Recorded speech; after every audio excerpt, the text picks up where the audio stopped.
Thank you for joining us for a Synergy webinar. This webinar is titled Health Insurance Subrogation, Unraveling Its Impact on Injured Parties and Navigating Subrogation Vendors. My name is Teresa Kenyon, and I will have a co-host for this webinar, but I am the director of the Lien Resolution Department here at Synergy Settlement Services. I am a licensed attorney in California and Kentucky, and prior to joining Synergy over 4 years ago, I was with the Rawlings Company and working on behalf of those health insurance carriers that are seeking reimbursement from personal injury settlements. But now I am here with Synergy with a team of lien fighters, and we provide assistance to plaintiff attorneys, and we handle all the different types of health liens. I've got a growing team of over 300 years of combined experience in battling these liens on the plaintiff side and also on the Subro vendor side. Yeah, hi, my name's Kevin James. I'm a lien resolution attorney here with Synergy Settlement Services. Been with the company getting close to 3 years now. Prior to that, I worked with the Rawlings Company for about 5 to 6 years, focusing on subrogation issues with them. So as I mentioned just a slide or two ago, the lien team has over 300 years of experience fighting on these liens. We've got some pictures here of a couple of our team members, some of the ones that didn't want to hide in the dark. Speaking of the dark side, many of them come from the dark side, meaning the subrogation vendor side, where they were fighting against the plaintiff attorneys and trying to take the money from the injured party settlement. They've all decided to come to the light and bright side, just as I did, and are doing the good work now. But the good news is that having come from the dark side, they know a lot of the internal policies. They know how the authority process works to get reduction. They know what works and what doesn't work. And they know how long it takes to make things move through the process of the subrogation vendor facilities. They also have great collaboration and knowledge share. So if they experience one thing, they're able to share it, and the whole group is able to benefit from the experience that one person has. So let's go ahead and start to dig in. Once you settle a personal injury claim, that's usually when the subrogation vendor or the health insurance plan comes knocking on the door. Sometimes they're there early, but they really get interested once there are settlement funds that are available. And really, the complexities that are involved with health insurance subrogation, with all the different types of laws and rules, depending on what type of health plan it is, can significantly impact the disbursement of settlement funds. It can hold the settlement funds up, and it can make the disbursement be much smaller than what was originally anticipated. So as an attorney that's handling these kind of cases, you know that there are subrogation vendors that are on the other side that are recovering these funds on behalf of their health insurance client. Now, a lot of these have in-house subrogation teams, but a lot of them are outsourcing at this point. So this particular webinar is looking to shed some light on how the health insurance subrogation world works. We'll start with taking a look at just the evolution of subrogation in general and the impact that it ultimately has on the injured party and the role that those subrogation vendors play in the whole thing. So lastly, and really most importantly for Synergy, we want to say that we are your expert partner. We are the team that you can outsource to, just like these health insurance companies do when they're trying to recover money. We are here and available for you to try to not allow them to recover as much money. So let's get aligned on the definition for subrogation. So I have had previous webinars where I've talked about the difference between subrogation and reimbursement, which is very important. Some subrogation vendors know and understand the difference. Other ones will bury their head and act like they don't know the difference. But we're just going to give the simple subrogation definition right now because it has changed over time. And especially once health insurance got put in the mix, which has been a long time now, but it does continue to evolve as far as the strength of the plans or the weaknesses of the plans and all of that. So a definition of subrogation is to put in another's place, to substitute, to cause to be chosen in the place of another. So in the health insurance realm, it is when an insurance company, so Aetna, HealthNet, Blue Shield, Cigna, seeks reimbursement from a responsible party for a claim they've already paid according to their own contractual requirements. And so the true definition of subrogation is that that insurance company, that health insurance company, is going to another insurance company. That's what makes it subrogation. They are going to Geico, to State Farm, to Travelers, to any of those other insurance companies who are the so-called responsible party. And as this has evolved, it has become more problematic for the person who is actually injured or who has suffered a loss, because these health insurance companies are able to say that they have suffered a loss as well, even though they've just paid claims according to their contractual requirements. So the most simplest definition of subrogation is the substitution of a person or an entity in the place of another as it relates to some kind of right or claim to be made whole. And historically, that idea of subrogation came from equity. It was the idea that there should be fairness and justice in this situation, that somebody has been harmed, and so they should be able to step into the place of somebody else who's been harmed and be reimbursed, be made whole for the harm that they have suffered.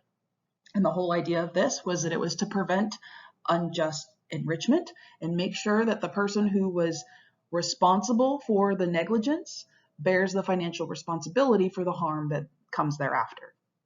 And that makes sense when there's plenty of money to go around. But unfortunately, in most situations, there's not enough money to go around. And when a health insurance carrier has their hand out, they are taking actual funds from an injured person and putting it into their big insurance bank account. Now, in order for these health insurance carriers to collect the money and put it in their big bank accounts, they either have internal subrogation departments that are working on this kind of recovery, or they outsource. And at this point, many outsource. And they outsource to subrogation vendors who specialize in just this, in recovering funds on a subrogation claim. And essentially, they are the health insurance carrier's expert partner for lien resolution.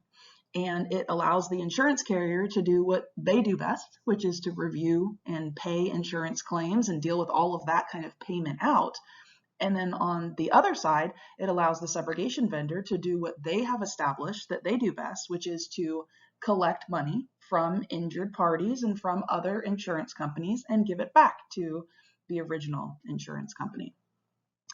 For these subrogation vendors, they get a large cut for their services, for the collection that they're doing on behalf of these health insurance companies. And so it's definitely domino effect of everybody wins on that side. So I'm going to go ahead and bring in my co-host to answer a series of questions, have some dialogue and some conversation around this. So let's start with the whole idea of how an insurance carrier gets a subrogation vendor. Like a lot of these companies, a lot of these insurance carriers already have an internal unit, but what happens when they decide to get a subrogation vendor to handle their recovery? So this is maybe an issue that's not, thought about when we're going through, case by case, but generally the way the relationship between these health insurance companies and a Subro vendor, they're just like any other service provider. They compete for business amongst each other. We here at Synergy are often aware of situations where one health insurance company had been with, like, say, a Rawlings, and then they're moving to a Conduent or vice versa. There is a trade back and forth. They do attempt to get business from each other, like, say, they are competitors. What governs the relationship between the vendor and the client is a contract, just like anything else. It'll have whatever the fee agreement is between the two. It's sometimes set priority of payment, as in who is priority of payment, as in the vendor takes their cut first or second, however that works out. And that varies between vendors and varies between clients. Even on the ERISA self-funded plans, even though their claims administrator may be Aetna, they can choose to go with a different Subro vendor. We've even had some plans that do their own, just for their own plan. So it can vary, but when it's one of the major vendors and everything, there is an overall overarching governing contract. And like I say, they do compete for business of the health insurance companies, sometimes quite aggressively, because at the end of the day, it is a finite market. So they do compete on price, things like that. So what kind of information does a Subro vendor get from an insurance carrier? How does that whole process work? So again, this is a bigger question than I think a lot of plaintiffs attorneys even realize. Depending upon the client and the vendor, sometimes they have direct access to their client system, so they can see everything, all the person's claims since they've been with the plan. They can sometimes find out the person's been on other insurance because they compare their client data against each other. That's how they track and send out those questionnaires. I'm sure you all have seen. They're watching the ICD-9, ICD-10 codes that come across on the patient's claim, looking for trauma codes. So they have pretty much anything a person's health insurance has. The vendors will have that. So past addresses, past addresses, other insurance, all kinds of things. And sometimes they even have access to that claims data as well, or pieces of it. One of the other things they can see, there are services out there that when you make a claim against Geico, for example, that gets all that information that was given to Geico, as in make, model of the car, social security numbers, date of the accident, potential injuries.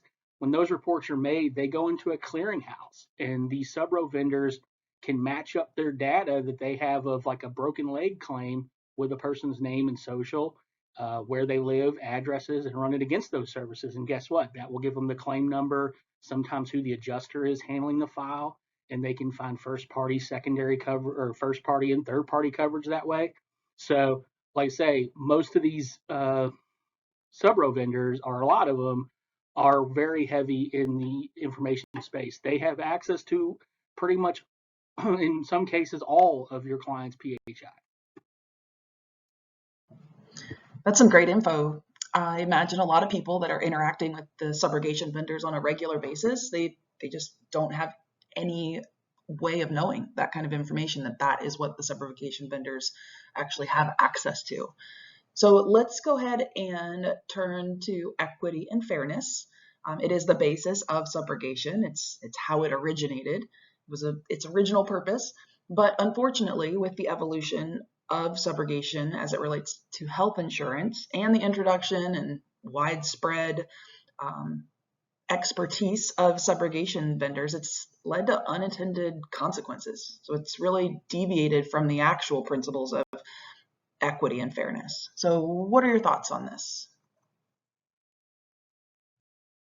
So this one always gets me, and we run into this issue a lot of the times, where these plans, a good example is when a common fund reduction is due on a plan, by whether statute or case law, on a plan that that is subject to state law, for example. A lot of times these vendors, when they're talking to you, they'll offer you a fees and cost reduction and act like doing you a favor, okay, that they're being fair and reasonable and everything else, when really all they're doing is demanding their statutory maximum that they could ever recover.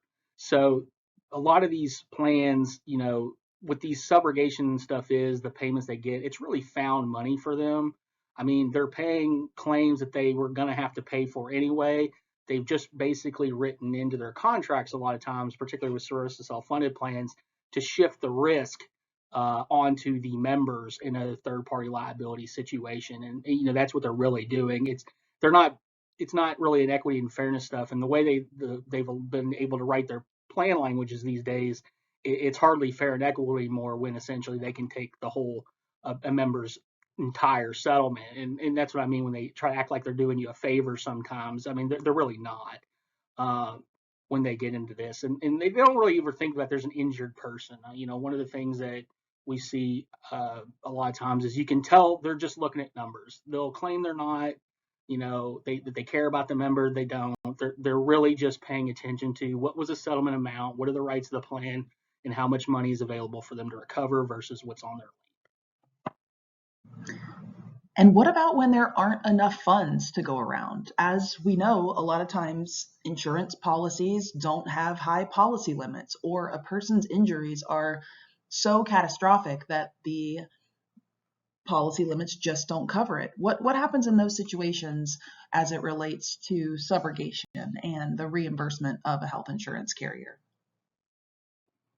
This comes up a lot. Like I say, I'm sure we're all aware of cases where you have a client who has $1 million case, but depending upon the limits, like a motor vehicle limits in a state, it could be far below what the value of their case is. A lot of these vendors, they all have different process for dealing with this situation. As a practical matter, they know they're going to have to take a little bit of a haircut in order to get the money in the door, while these vendors will be more than happy to take your client's entire settlement and the money that was due to pay your fees. A lot of their groups don't want to push it that far, and it's a little bit of speculation, but that's what we've generally seen. But they all have internal policies to deal with this situation, or kind of what's accepted. And I don't want to say they're all the same, because they're not. Sometimes it does depend upon the specific group. But like I say, they'll try to get 40% of the settlement. Maybe they'll let you negotiate them down to a third. But there's usually this range of numbers where, frankly, they're not going to get questioned by by their bosses about why they did what they did, and that's kind of a vendor specific on what those terms actually are. And like I say, it could be a policy, written or unwritten, but there is one. Of kind of what they expect on a limited settlement. Obviously, the type of plan plays into it, whether there's any made whole issues, a made whole doctrine that could apply, outside of a ERISA self-funded Medicare Medicaid situation. So all that kind of comes into play. It can be a function of state law, but I can tell you, like on an ERISA self-funded file with a plan that gives itself all the rights, there's going to be, if not written down, an unwritten rule about what they want out of that settlement. And usually a lot of them would consider, if they're getting more than you, that's a win. For a subrogation vendor, what is equity to them? When they think about what is equitable, what does that mean? How is it that they look at that? So this is really similar to the previous question on some level, as I was discussing. Like I say, they're always trying to look for what they consider to be equitable is not what anybody else would consider to be equitable. A lot of times when you have limited settlement funds, the way they look at it is they're like, we paid X amount of dollars, we want everything, we're due everything, but we'll be nice guys and only take 60% or something like that. So their idea of equity is far from the original understanding of equity. The law is really, especially on ERISA self-funded plans, have allowed them to get away from what would be the common understanding of the word equity is. Like I said before, they'll try to get significant amounts of the settlement, even if there's little funds. The other thing they don't really tend to understand is the damages that you guys are presenting in your cases, or any case, that's pain and suffering and loss of consortium claims or anything like that. Most of the vendors don't want to pay attention to any of that. They assume all your damages were for medical expenses, even in a birth injury case or something, where the damages are not just the physical issues, it's the lost opportunities of that person and the rest of their life. They're going to have to live with this. So a lot of these vendors, when we say, hey, this person's going to be, whatever the law is, they're going to have $1 million of care, their whole life, and they need that to pay for out of pockets, redo the house if it's a disability situation. A lot of times these Subro vendors, that kind of thing does not enter into their definition of what's fair and equitable. So you just need to keep that in mind. They don't have a clear understanding, especially the frontline reps, of what actually goes into creating a settlement. And what about equity for the injured party? So the person who actually was injured in the car accident, or the person who broke their leg when they tripped over a tree trunk that hadn't been taken care of on a property. What is considered equity for them? This is where I'm getting into, as we talked on the last slide, where I'm getting into, all those other damages that aren't for specifically for medical expenses. When we talk about, most of you who, if you're listening to this, your state's made whole rule is where a lot of this stuff can come into play. And we know from like, ERISA self-funded files, Medicare, Medicaid, FEBA, made whole issues don't have to be considered in a lot of those cases. I would say for the vendors, they are looking at numbers. As I said before, they can sit there and say they're not, that they're paying attention to this. They are looking at numbers. When they go for authority, they write up a little thing on one piece of paper. So there's not a whole lot of explanation given to whoever has the authority level is, or has authority to give a reduction is. They're looking at those numbers. And that's one of the things that I think, uh, kind of where the law is going on all this, that we need to be aware of. That again, a lot of these subrogation vendors, they don't understand that, a particular case, the damages on this case, the really big damages, were all for pain and suffering or something along those lines. Lost wages, all that other stuff. They tend to put their blinders on. I'm not saying that they pay no attention to that in some cases. In some cases, they do, in fairness. But in a lot of cases, especially where there's limited settlement funds, they're trying to do a math problem.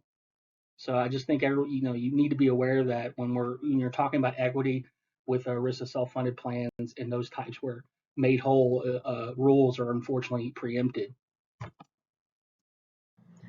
So understanding the subrogation vendors is important if you're going to negotiate with them. And really, we have to understand that they've played a significant role in shaping the laws that ultimately favor their corporate clients. So as they have negotiated with plaintiff attorneys and as they have attempted to subrogate against insurance carriers like Geico and State Farm, they have chosen certain cases to actually take to court and to try to create law that favors them. It's obviously a slippery slope, but sometimes they push for something and sometimes they win. And ultimately, this kind of alignment allows them to look better to their clients, because not only are they trying to recover for them, but they're also willing to go to bat for them, pay for the litigation in order to get the insurance company even more money. And really, the part that goes along with that as well is that they themselves are able to generate more revenue, and they're able to get more of a commission for the work that they're doing on behalf of the insurance companies. All the way down to the individual level, most of these subrogation vendors are receiving some kind of bonus for their increased recoveries. So negotiating with a subrogation vendor can be challenging. On its face, once you get in the weeds with it, it can be frustrating. But here are a couple of quick hitting facts about subrogation vendors that handle ERISA claims in particular. The fact is, most of these subrogation vendors are understaffed. They might have hundreds of employees, but they've got tens of thousands of cases. And we have experienced and we have heard that they juggle between 700 and 2,000 cases. And ultimately, this just leads to delays and overlooked details. They aren't reading letters. They aren't trying to understand what it is that you're trying to say when you're trying to get a reduction. At the end of the day, they're swamped, and they are narrowly trained, limited ability to appreciate the arguments that you're bringing, and it's just out of their training. But what they do love to do is misinterpret the recovery rights in their favor. It's an ERISA self-funded plan, so that means they get 100% reimbursement, right? There's to be no reduction on this lien because it's ERISA self-funded, and that means something. Isn't that right, Kevin? So yeah, just because of the plan is an ERISA self-funded plan, in no way means that the plan is entitled to full 100% reimbursement just off the bat. We often see our synergy, and I'm sure those of you who've tried to resolve these liens yourself have run into those vendors where they just say, well, I'm an ERISA self-funded plan, full reimbursement, with no further justification for that position besides the fact that it's an ERISA self-funded plan. That is almost always due to a lack of training on the vendor's side. They hear ERISA self-funded. It's a very profitable lien type for them to be working. They expect it. There's a lot of attorneys who, unfortunately, I think when they hear the term ERISA self-funded, they do make the logical jump that the plan is technically due 100% reimbursement. And that's not the case. It's not even the case if it's just an ERISA plan, because there's two factors that govern whether a plan can gain the right to full reimbursement. It's not just that it's an ERISA qualified plan. It also has to be an ERISA self-funded plan, which there's a distinction there that you have to check on, because if you just think, they just say, it's an ERISA plan, it's due 100% reimbursement, you haven't done the whole analysis yet. And there are documents the plan has the ability to get that will prove what their actual funding status is. And then even beyond that, they also have to have a contract that provides, in whatever given situation, that they are allowed to recover or demand 100% reimbursement. And there's a lot of nuances amongst the various federal circuits about what that language has to be, which document can be controlling, in certain, depending on situations. And there just is a lot of different things that need to be looked at to see if a plan is actually due 100% reimbursement. So that is probably the biggest thing. There's on ERISA self-funded plans, you just can't take their word for it, because they'll just tell you it's ERISA self-funded full reimbursement if you don't challenge them. Kevin, let's talk about plan documents for these ERISA plans. Specifically, let's talk about McCutcheon. So McCutcheon is 10 years old now. It was 2013 that the U.S. Supreme Court talked about that case. And really, we know that the subrogation vendors like to twist what it really meant, right? Because it went back to another level court, right? To have a different interpretation of what happened. Tell us more about that. Right. So this case is often, the McCutcheon case is often thrown out by subrogation vendors as like a fact of life that, it's an ERISA self-funded plan. McCutcheon says we're due full reimbursement.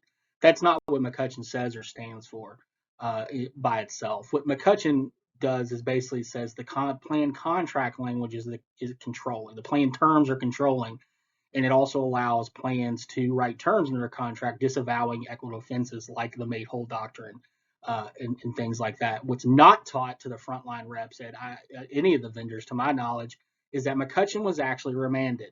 So it was remanded based off the fact that the plan terms, once everybody took a look at them, didn't actually include uninsured motorist as a recovery source for the plan. They have to actually identify where they can recover from in that plan language. And on remand, that was held, the court held that the plan could not recover from the portion of the settlement on that, because it didn't identify uninsured motorist or underinsured motorist as a recovery source for the plan. So plan language matters. The contract may be controlling, that's what McCutcheon stands for, but the contract has to actually have the provisions to gain full reimbursement. It's just not, they don't get it by fiat. And there are ways that there are different documents depending on the plan that can be controlling, and that we look at what the plan terms are, and there's a lot of nuances in the federal circuits regarding this specific issue, given all the different ways that various health plans have laid out their plan terms and where they've done it, and did they do it properly and was within the authority of the sponsor or the administrator, and discretionary issues. So, but that's what McCutcheon really stands for, is the plan contract is controlling, the plan terms are controlling. It doesn't automatically give a ERISA self-funded plan rights to full reimbursement. The master plan document, the summary plan description, addendums, trust agreements, service agreements, there's so many documents. What is it that we should be focusing on?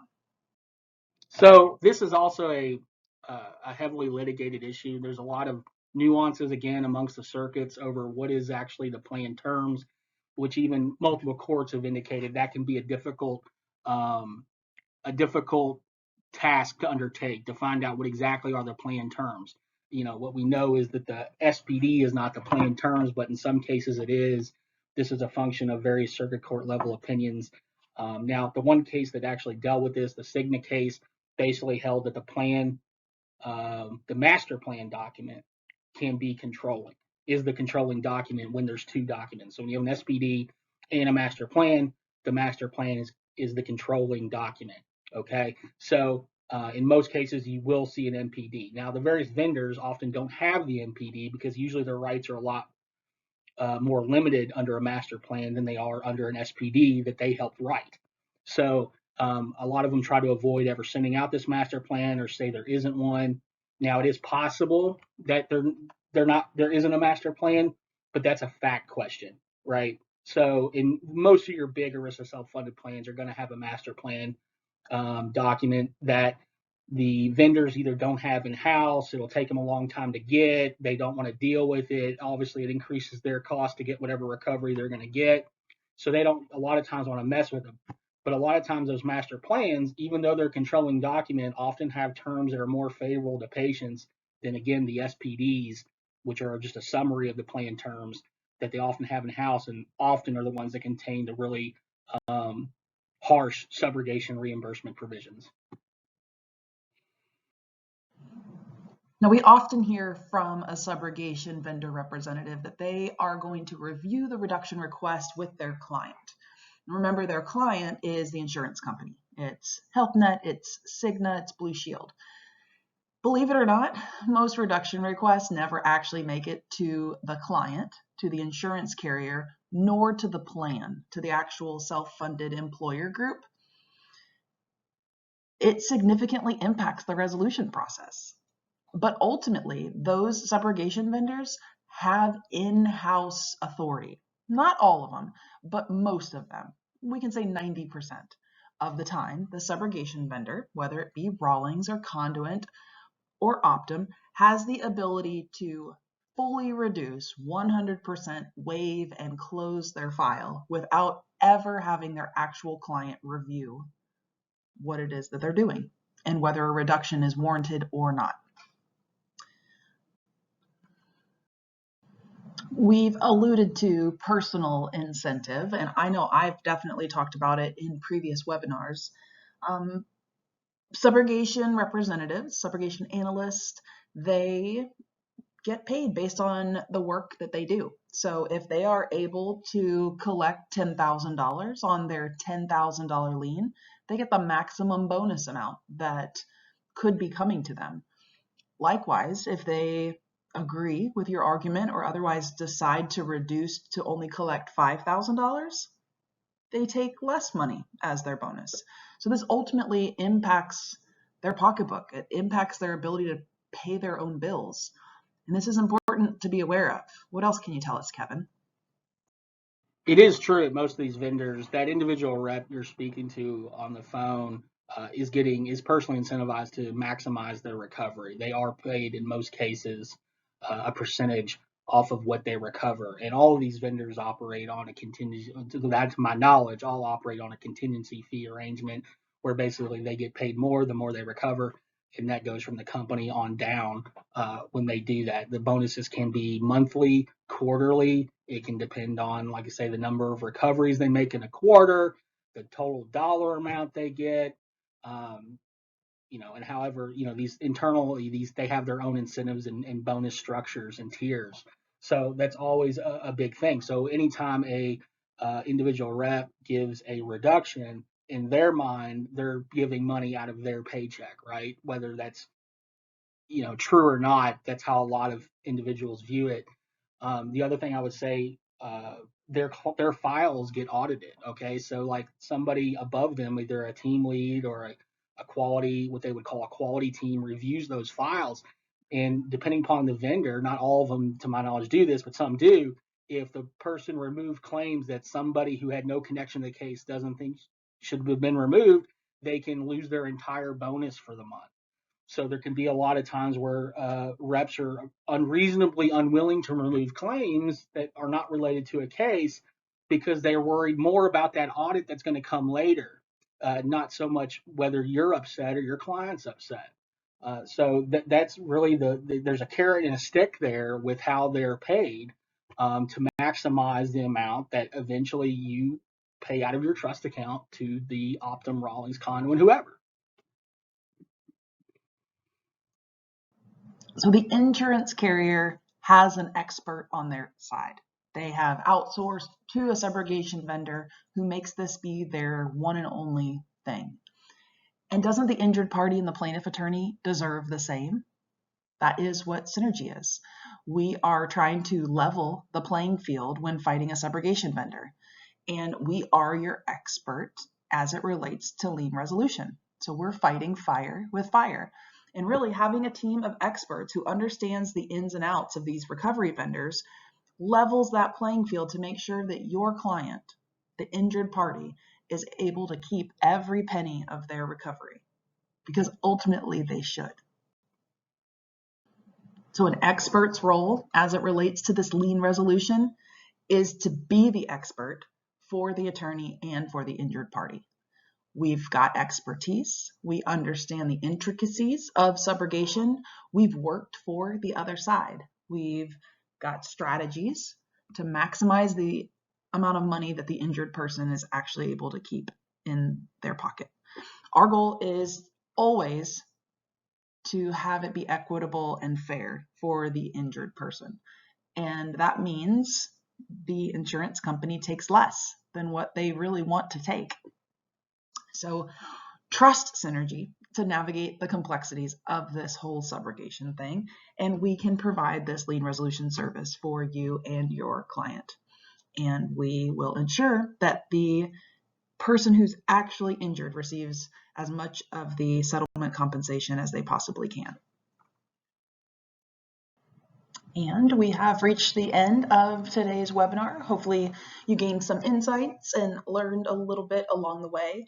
Thank you to Kevin for joining me and doing some Q&A. And here is our number. Feel free to give us a call or reach out to your designated contact. And we are here and ready to help you on the next one. Thank you.